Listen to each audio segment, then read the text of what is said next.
자, 오늘 말씀은 디모데전서 3장 8절부터 16절까지 말씀입니다. 함께 읽습니다.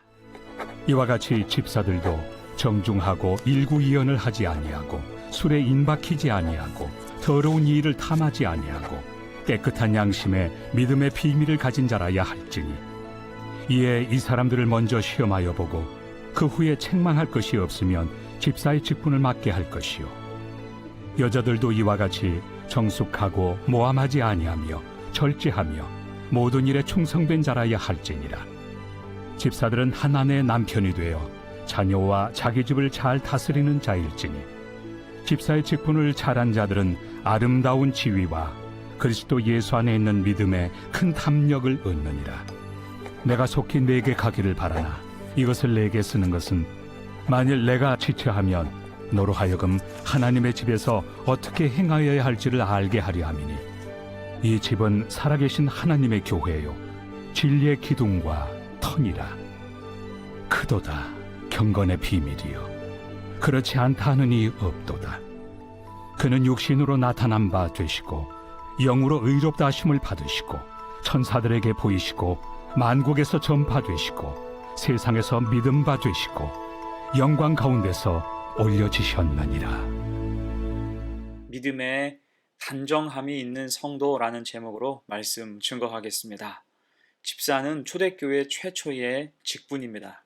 사도행전 6장에서 7집사가 세워졌지요. 그때 집사를 세운 이유가 무엇일까요? 우선은 교회가 갑자기 부흥하니까 여러 문제가 동시에 일어났습니다. 그중 인간적인 갈등이 참 힘든 문제였어요. 특히 구제하는 데 있어서 헬라파와 히브리파 유대인들 사이에서 서로 불만이 쌓여갔습니다. 이에 사도들은 히브리파와 헬라파를 적절히 배분해서 따로 집사를 세우게 됐지요. 그렇게 집사를 세운 기준이 사도행전 6장 3절입니다.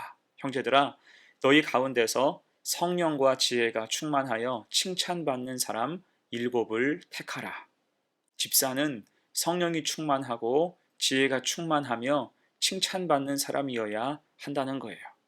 간단하면서 굉장히 영적이죠. 그럴 때 집사들의 헌신을 통해서 교회는 다시 평안해졌고 성장의 동력을 얻게 됐습니다. 결국 초대교회 최초의 순교자가 어디서 나왔습니까? 집사 중에 나왔어요. 그것이 스데반이에요. 또한 사마리아 땅에서 전도한 최초의 전도자가 어디에서 나왔습니까? 그것도 집사 중에서 나왔어요. 빌립입니다. 곧 집사 직분은 역사적으로 대단히 의미가 있다고 할 수가 있어요. 자, 그런 의미에서 오늘 본문은 이제 시간이 꽤 흐른 후 바울이 새로 제시하는 집사의 기준입니다. 사도행전 6장에서는 은혜 중심으로 간결하고 선명하게 집사의 기준을 말했는데 디모데전서 3장에서는 조금 더 세밀해졌습니다. 특히 일종의 역선택, 악한 사람을 방지하고 선한 사람을 뽑는 기준으로 정하여 말씀하고 있어요. 그러면 왜 이런 기준을 제시했을까요? 그것은 디모데가 사역한 에베소 교회를 비롯한 대부분 교회에서 집사 직분이 확대되면서 무자격의 사람들이 집사로 임명되는 등 많은 문제가 드러났기 때문입니다. 특히 윤리적인 문제가 많이 발생한 것 같아요. 돈 문제와 이성 문제가 생겼고 가정생활에서의 잡음도 들려왔습니다. 덕이 되지 않는 거죠. 또한 자리다툼이 있어서 그것이 서열과 파당으로 발전하기도 했습니다.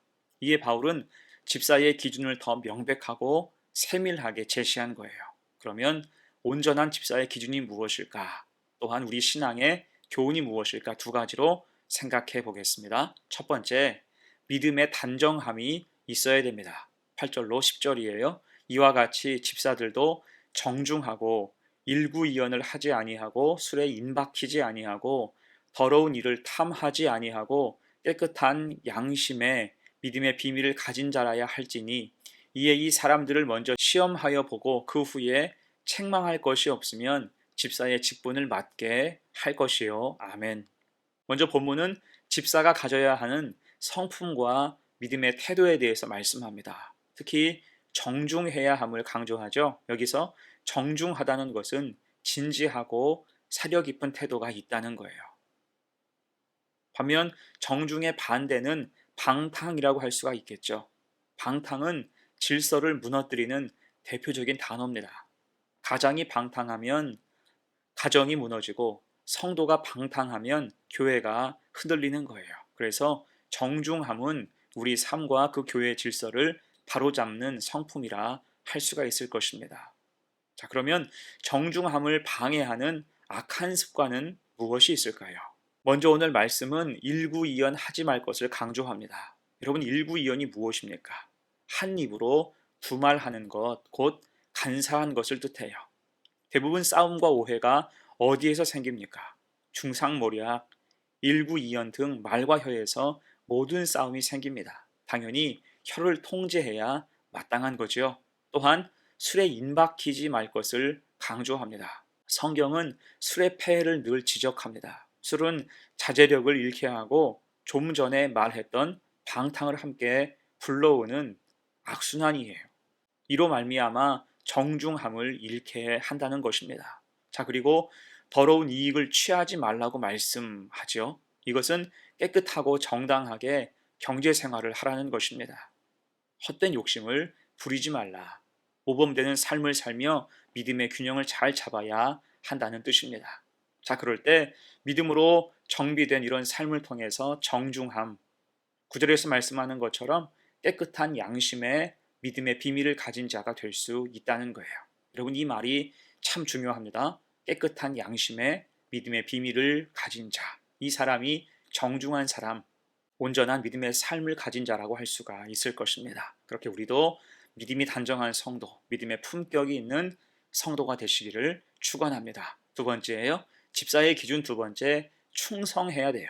11절로 13절입니다. 여자들도 이와 같이 정숙하고 모함하지 아니하며 절제하며 모든 일에 충성된 자라야 할지니라. 집사들은 한 아내의 남편이 되어 자녀와 자기 집을 잘 다스리는 자일지니 집사의 직분을 잘한 자들은 아름다운 지위와 그리스도 예수 안에 있는 믿음의 큰 담력을 얻느니라. 아멘. 이 말씀에서는 충성을 강조하죠. 영원한 금원 요절이 있어요. 고린도전서 4장 2절. 맡은 자들에게 구할 것은 충성이니라. 아멘.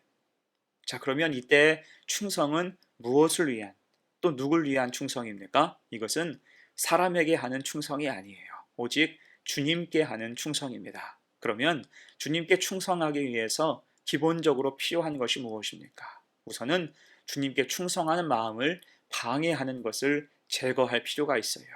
그것을 한마디로 하면 절제라고 할 수 있겠죠. 절제는 우선 나를 위한 절제가 있습니다. 건강을 위해서, 성공을 위해서 절제가 필요하죠. 또 누군가를 위해서 절제하기도 해요. 자식 보기가 부끄러워서, 부모 욕먹이지 않으려고 절제하기도 합니다. 하지만 이런 절제보다 더 확실하고 우선적인 절제가 무엇일까요? 그것은 믿음의 절제, 성령이 도우시는 절제입니다. 바울은 그것을 성도들, 특히 여성들에게 권고하고 있어요. 정숙하고 모함하지 아니하며 절제하라. 그럴 때 온전히 충성할 수 있다는 것입니다. 주님께 집중할 수 있는 거예요. 거기서 가정은 평안해지고 직분에 최선 다하면서 그 삶은 아름답게 다듬어지게 된다는 것입니다. 다시 13절 봅니다. 집사의 직분을 잘한 자들은 아름다운 지위와 그리스도 예수 안에 있는 믿음의 큰 담력을 얻느니라. 아멘. 그 충성은 쉽지 않지만 분명한 상급이 있다는 거예요. 절제하며 충성할 때 아름다운 지위와 담력을 주신다 약속하고 있어요. 여러분, 그래서 우리는 충성하는 사람이 되어야 할 것입니다. 주님은 충성하는 사람을 기뻐하세요. 잠언 25장 13절입니다. 충성된 사자는 그를 보낸 이에게 마치 추수하는 날에 얼음 냉수 같아서 능히 그 주인의 마음을 시원하게 하느니라. 아멘. 그렇게 충성으로 주님께 인정받는 성도가 되시기를 간절히 축원합니다. 아멘. 이제 말씀을 마무리합니다. 초대교회 때부터 집사는 교회의 손과 발의 역할을 했습니다. 지금도 그렇죠. 집사는 젊고 역동적이에요. 가능성이 있고 잠재력이 있습니다. 하지만 그만큼 중도에 탈락하는 사람도 많습니다. 시험과 다툼 때문이죠. 실망과 세상 속에서의 의심 때문이기도 합니다. 그래서 필요한 게 무엇입니까? 오늘 두 가지 강조했어요. 우선 믿음이 단정한 사람이 되어야 됩니다. 깨끗한 양심에 믿음의 비밀을 가진 자가 되어야 하고요. 또한 주님을 향해서 충성해야지요. 그럴 때 아름다운 지혜와 믿음의 담력을 가진 자가 될 수 있는 것입니다. 자, 그리고 거기에 추가해서 모든 직분자와 성도를 향해서 이제 바울은 말합니다. 15절, 16절이에요. 만일 내가 지체하면 너로 하여금 하나님의 집에서 어떻게 행하여야 할지를 알게 하려 함이니 이 집은 살아계신 하나님의 교회요 진리의 기둥과 터니라. 크도다.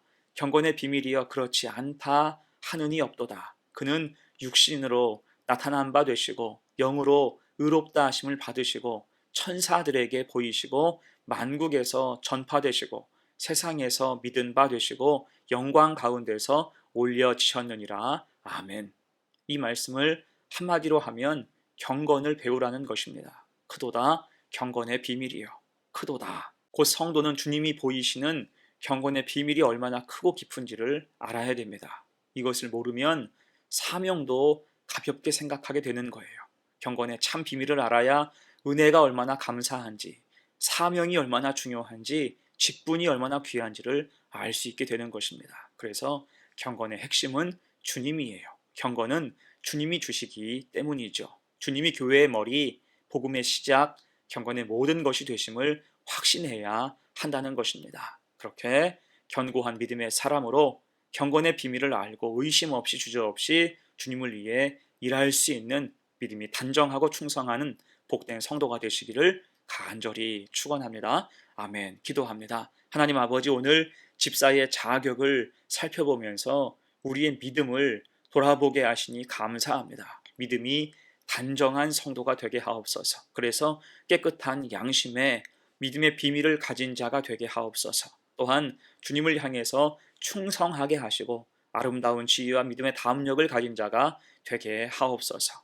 경건의 비밀을 알므로 주신 사명을 믿음 가지고 잘 감당케 하옵소서. 감사드리며 예수님의 이름으로 기도하옵나이다. 아멘.